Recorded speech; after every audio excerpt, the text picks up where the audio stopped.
بدے آیاتون مبارکوں کے رب ذوالجلال حضور صلی اللہ علیہ وسلم تا دا یو اہم عبادت حکم گئی. اللہ رب العزت فرمائی اے محبوبہ فصل لربک وانحر، د خپل رب د پارا منځ کا. امام قرطبی رحمه الله لیکلی چې دلته فصلات نه مراد د غټ اختر منځ دی. نو مطلب دا شو چې اے محبوبہ د غټ اختر منځ کا وانحر او هغې نه پس بیا قرباني وکړه.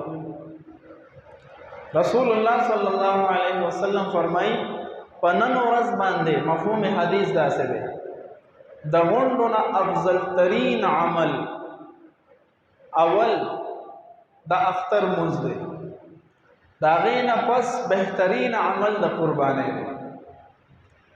او د قربانۍ بهترین عمل ولې دی؟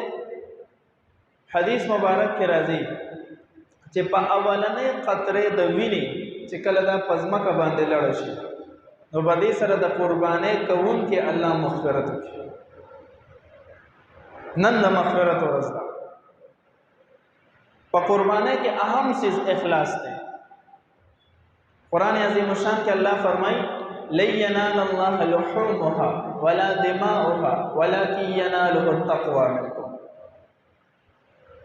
الله رب العزت تاسو د څاروو وینې د هغې غوښې نه رسي، الله ته چې رسي نو ستاسو تقوا او پرهیزګاري رسي، ستاسو اخلاص رسي چې د ریاکارۍ دپاره نه وي چې ما خو د لکونو روپو څاروی ذبحه کړو، شهرت یافته څاروی مې ذبحه کړو، کم چې په سوشل میډیا باندې چلېدو په 10 لکه روپۍ مې اغوستی دی چې شهرت پکې نه وي، خلکو ته ښودل نه وي، صرف اور صرف د الله رضا وي. بدې نیت سره وشي چې بدې ورځ باندې ابراهیم علیه السلام ته حکم شو د خپل بچي د ذبحه کولو، بیا د هغوی قرباني الله داسې قبول کړه چې د بچي په بدل کې د جنت نه فدیه ګډ رالو.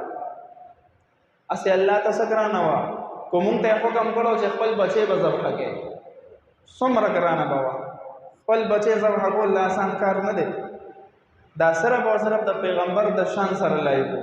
مونږ داسې نه شو کولی، خو د هغوی دومره عزم و چې د الله حکم و نو فورا شیطان ورته په 3 ځایونو کې راښکاره شو چې دا څه کې دا خو ستا بچی دی، په بوډاوالي کې خدای پاک پیغمبر بچی درکړی دی، څه اخوا دېخوا نه، فرمان بردار بچی، پیغمبر بچی، دا څنګه ذبحه کې؟ ابراهیم علیه السلام به 7 کاڼي راواغستل او شیطان به یې وویشت. الله ته دا ادا دومره خوښه شوه چې حاجیانو ته حکم وشو چې تاسو به هم په هغه جمرات عقبه چې ورته کوم ویلې کېږي 3 شیطانان تاسو به دا په 7 کاڼو باندې ولئ. دا هغه د ابراهیم علیه السلام هغه عمل دی. صحابو تپوس وکړو چې دا قرباني څه شی دی؟ نبی علیه السلام وفرمایل سنت ابیکم ابراهیم، دا ستاسو د پلار د ابراهیم علیه السلام سنت دی. بیا صحابو تپوس وکړو زمونږ دپاره پکې څه دی؟ فما لنا یا رسول الله، زمونږ دپاره پکې څه دی یا د الله رسوله؟ نبی علیه السلام ورته وفرمایل چې په هر یو ویښته باندې یو نیکي ده. بیا صحابه عرض کو جی چې دا ګډ په شا باندې خو ډېر زیات ویښته وي، وړی وي، د هغې څه حکم دی؟ نبی علیه السلام وفرمایل بکل شعرة من الصوف حسنه، په هر یو ویښته په بدل کې یو نیکي ده. دومره بهترین عمل دی. عبدالله ابن عمر رضی الله عنه فرمایي چې نبی علیه السلام په مدینه منوره کې 10 کاله زندگی تیره کړې ده.